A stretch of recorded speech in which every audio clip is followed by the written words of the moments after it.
Assalamualaikum warahmatullahi wabarakatuh. Perkenalkan, nama saya Aslan Antemona. Saya dari kelompok 1. Saya di sini akan menjelaskan tentang agama keharingan memuliakan orang Dayak, alam, dan roh. Proses identifikasi di atas juga dilakukan masyarakat Dayak secara umum. Orang Dayak yang hidup berpencar di desa masing-masing dikategorikan sebagai masyarakat hortikultural. Ia adalah suatu masyarakat yang menanam tanaman pangan guna memenuhi kebutuhan konsumsi keluarga dalam jangka waktu 1 tahun. Bentuk subsistensi yang demikian itu bukan untuk menghasilkan produk yang surplus, tetapi hanya untuk memenuhi kebutuhan rumah tangga saja. Dalam menjalankan rutinitas kehidupan, orang Dayak tidak lepas dari praktik religius tradisionalnya, religi Neolitikum yang diwarisi oleh para leluhurnya, terutama dalam interaksi dengan alam lingkungan. Mereka percaya bahwa dalam usaha mendapat rezeki, kesehatan, dan keselamatan dalam kehidupan ini, manusia tidak hanya bertumpu pada usaha kerja saja, tetapi juga ada harapan adanya campur tangan dari apa yang mereka yakini, dengan kata lain, religi tradisionalnya mengajarkan bahwa selalu ada campur tangan dari unsur-unsur lain di luar manusia dalam segala sesuatu yang mereka dapatkan dalam kehidupan. Dalam religi ini terkandung segala aturan, norma, dan etika yang mengatur korelasi manusia dengan manusia dan manusia dengan unsur-unsur non-manusia dalam sistem kehidupan. Religi tradisional ini merupakan suprastruktur dalam sistem sosio-kultural masyarakat hortikultural Dayak, dan pada praktiknya ia selalu disesuaikan dengan lingkungan tempat tinggal mereka. Penyesuaian ini berimplikasi terhadap perbedaan kecil dalam bentuk-bentuk doa, kurban, persembahan, jenis daun ritual, dan tempat-tempat mistis dari setiap desa. Sesuai dengan namanya, religi tradisional ini bersifat non-proselytizing. Maksudnya ia tidak mencari penganut di luar komunitas, melainkan hanya untuk kalangan sendiri. Ajaran tentang adat atau etika lingkungan hidup yang mengatur korelasi antara manusia dengan alam ini didasarkan pada pandangan dunia masyarakat hortikultural Dayak. Pandangan semacam ini termuat dalam religi tradisionalnya dan terpelihara di dalam mitos-mitosnya. Orang Dayak memahami alam semesta atau kosmos sebagai suatu bentuk kehidupan bersama antara manusia dan non-manusia. Di luar alam, para dewa dan arwah para leluhur yang berada di surga. Ia merupakan suatu sistem yang unsur-unsur terdiri dari unsur alam manusia dan alam non-manusia, organisme dan non-organisme yang saling berkorelasi. Sistem kehidupan itu sendiri merupakan lingkungan hidup manusia di mana manusia hidup dan berkorelasi secara harmonis dan seimbang dengan para tetangganya, yakni unsur-unsur lain yang non-manusia. Hubungan yang harmonis dan seimbang dalam sistem kehidupan ini harus dibangun oleh manusia melalui praktik-praktik religi mereka. Assalamualaikum warahmatullahi wabarakatuh. Baiklah, saya akan mempresentasikan materi tentang keharingan dan sebenarnya di Borneo. Keharingan berasal dari bahasa Sangen, yaitu Dayak kuno, yang akar katanya adalah haring. Haring berarti ada dan tumbuh atau hidup, yang dilambangkan dengan batang garing atau pohon kehidupan. Dengan demikian, keharingan sendiri berarti tumbuh atau hidup.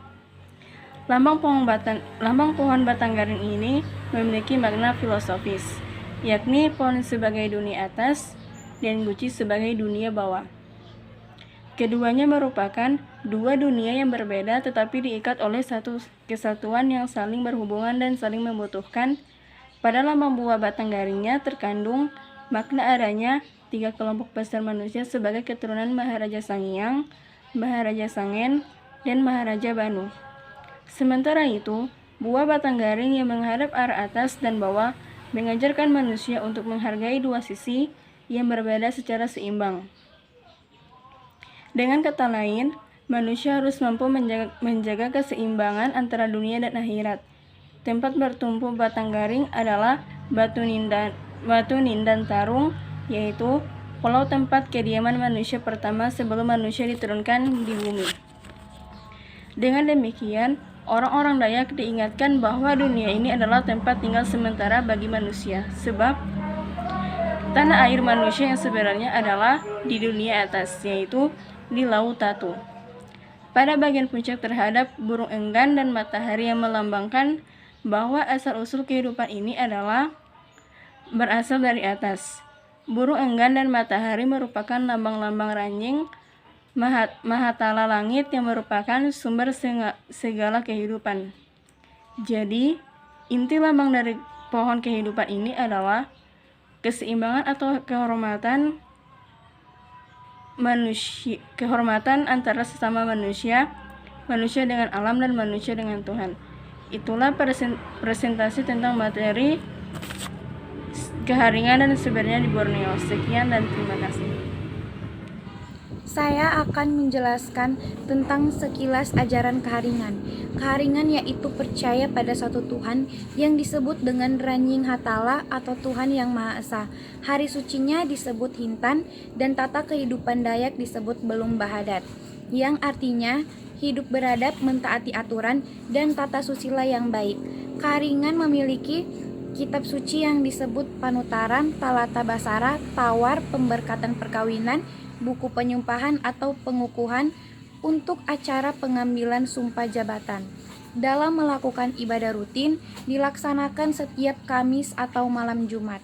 Tempat ibadahnya dinamakan Balai Basara atau Balai Keharingan. Sedangkan untuk hari raya atau ritual penting lain ada upacara tiwah yaitu ritual kematian tahap akhir dan upacara basara. Keharingan mengajarkan bahwa adanya banyak dewa yang berkuasa dalam kehidupan, sebut saja dewa penguasa tanah, sungai, pohon, batu, dan sebagainya. Keyakinan ini sepintas mirip dengan kepercayaan agama Islam. Tetapi yang berbeda adalah mereka percaya adanya dewa, sedangkan agama Islam hanya percaya kepada Allah sebagai salah satunya penguasa. Agama keharingan dan multikultur.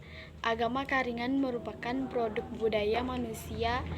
Ia diwariskan secara turun-temurun sehingga menjadi pedoman hidup bagi manusia, alam, dan roh dalam suatu bentuk sistem kehidupan di tengah masyarakat hortikultural dan egaliter Dayak. Ajaran-ajarannya mempengaruhi dan membentuk sikap serta perilaku masyarakat Dayak dalam berinteraksi dengan sesama manusianya dan dengan alam yang supernatural. Sikap dan perilaku masyarakat Dayak itu berimplikasi pada pandangan mereka terhadap alam. Mereka memandang manusia sebagai bagian dari alam, di mana mitos-mitos mereka berperan dalam memperjelas pandangan itu. Pandangan itu membuat masyarakat Dayak bersikap menghargai, menghormati, dan bersahabat dengan sesama manusia dan alam. Dengan sikap dan perilaku masyarakat yang demikian, maka konsep etika lingkungan hidup sesungguhnya telah dibangun sehingga kehidupan berkelanjutan menjadi terrealisasi.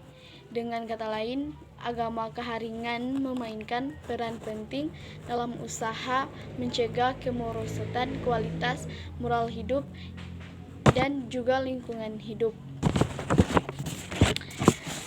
Agama keharingan yang mencakup pengertian religi, norma, dan etika yang selanjutnya diperjelas oleh mitos merupakan pandangan hidup bagi masyarakat hortikultural Dayak. Agama keharingan bersama mitosnya mempengaruhi dan membentuk sikap serta perilaku individu maupun komunitas terhadap alam dalam sistem kehidupan. Dengan demikian, manusia tidak dapat bertindak semau-maunya terhadap alam. Manusia tidak boleh mengeksploitasikan alam sehabisnya demi kepentingan ekonominya. Bagaimanapun juga, kesejahteraan hidup manusia secara berkeseluruhan, termasuk kesejahteraan hidup generasi yang akan datang, tetap akan tergantung dari kesehatan dan kelestarian alam. Mungkin cukup sekian presentasi dari kelompok kami, kurang lebihnya mohon dimaafkan. Billahi taufiq wal hidayah. Wassalamualaikum warahmatullahi wabarakatuh.